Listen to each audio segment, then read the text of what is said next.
കണ്ണൂർ ലോക്സഭാ മണ്ഡലത്തിലെ തെരഞ്ഞെടുപ്പ് വിധി നിർണ്ണയിക്കുന്നത് ന്യൂനപക്ഷ വോട്ടുകളാണ്.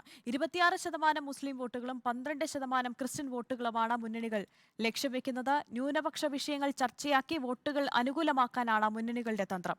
പ്രചാരണ പ്രവർത്തനങ്ങളിലും അത് പ്രകടമാണ്. കണ്ണൂർ പാർലമെന്റ് മണ്ഡലത്തിലെ ആകെ വോട്ടർമാർ ഏകദേശം 13 ലക്ഷത്തിനടുത്ത് വരും.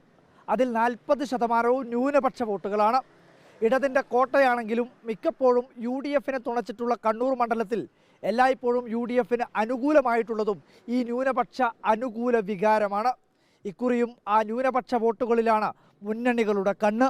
ഇടതുപക്ഷത്തിന് അനുകൂലമായി ന്യൂനപക്ഷ വികാരമുള്ള തെരഞ്ഞെടുപ്പുകളിലും ന്യൂനപക്ഷ വിഭാഗത്തിലെ സ്ഥാനാർത്ഥികൾ ഇടതിനായി കളത്തിലിറങ്ങിയപ്പോഴും ജയം തുണച്ചത് LDFിനെയായിരുന്നു.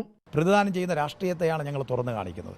അവരുടെ പല നിലപാടുകളില്ലായ്മയാണ് ഞങ്ങൾ തുറന്നു കാണിക്കുന്നത്. അപ്പോൾ അത് A വന്നാലും B വന്നാലും ഞങ്ങൾക്ക് പ്രശ്നമൊന്നുമില്ല. ഞങ്ങൾ തെരഞ്ഞെടുപ്പ് പ്രവർത്തനം ആരംഭിച്ചു കഴിഞ്ഞു. ഞങ്ങൾ നല്ല നിലയിൽ പ്രവർത്തനം മുന്നോട്ട് പോവുകയാണ്. CPIM കണ്ണൂർ ജില്ലാ സെക്രട്ടറി TV രാജേഷിൻ്റെ പ്രതികരണം പോലെ തന്നെ തിരഞ്ഞെടുപ്പ് യോഗങ്ങളിലും കേന്ദ്രത്തിലെ വർഗീയതയും ന്യൂനപക്ഷ വിഷയങ്ങളും കോൺഗ്രസ് BJPയായി മാറുന്നുവെന്ന പ്രചരണത്തിനാണ് LDF മുൻതൂക്കം നൽകുന്നത്. ഇന്ത്യയിൽ ഒരു മതേതര ജനാധിപത്യ പാർട്ടി അധികാരത്തിൽ വരണമെന്ന് ഇന്ത്യയിലെ മുഴുവൻ ജനങ്ങൾ ആഗ്രഹിക്കുന്നുണ്ട്.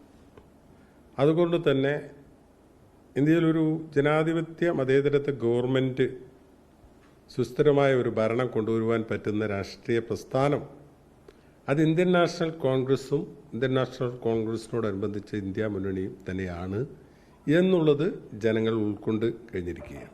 LDFിന്റെ ന്യൂനപക്ഷ സ്നേഹം കാപ്പട്യം നിറഞ്ഞതെന്ന DCC president advocate Martin George. മുസ്ലിം ലീഗും മാർക്സിസ്റ്റ് പാർട്ടിയുടെ ന്യൂനപക്ഷ നിലപാടിൽ വിമർശനമുയർത്തുന്നു.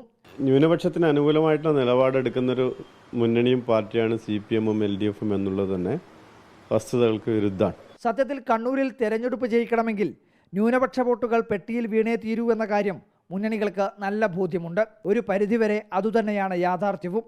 അതുകൊണ്ട് തന്നെ പ്രചരണ പ്രവർത്തനങ്ങളിലെല്ലാം ന്യൂനപക്ഷ പ്രശ്നങ്ങളാണ് ഹൈലൈറ്റ്. റിപ്പോർട്ടർ അർജുൻ ഗലിയാഡ്, ഇൻ റിപ്പോർട്ടർ, കണ്ണൂർ.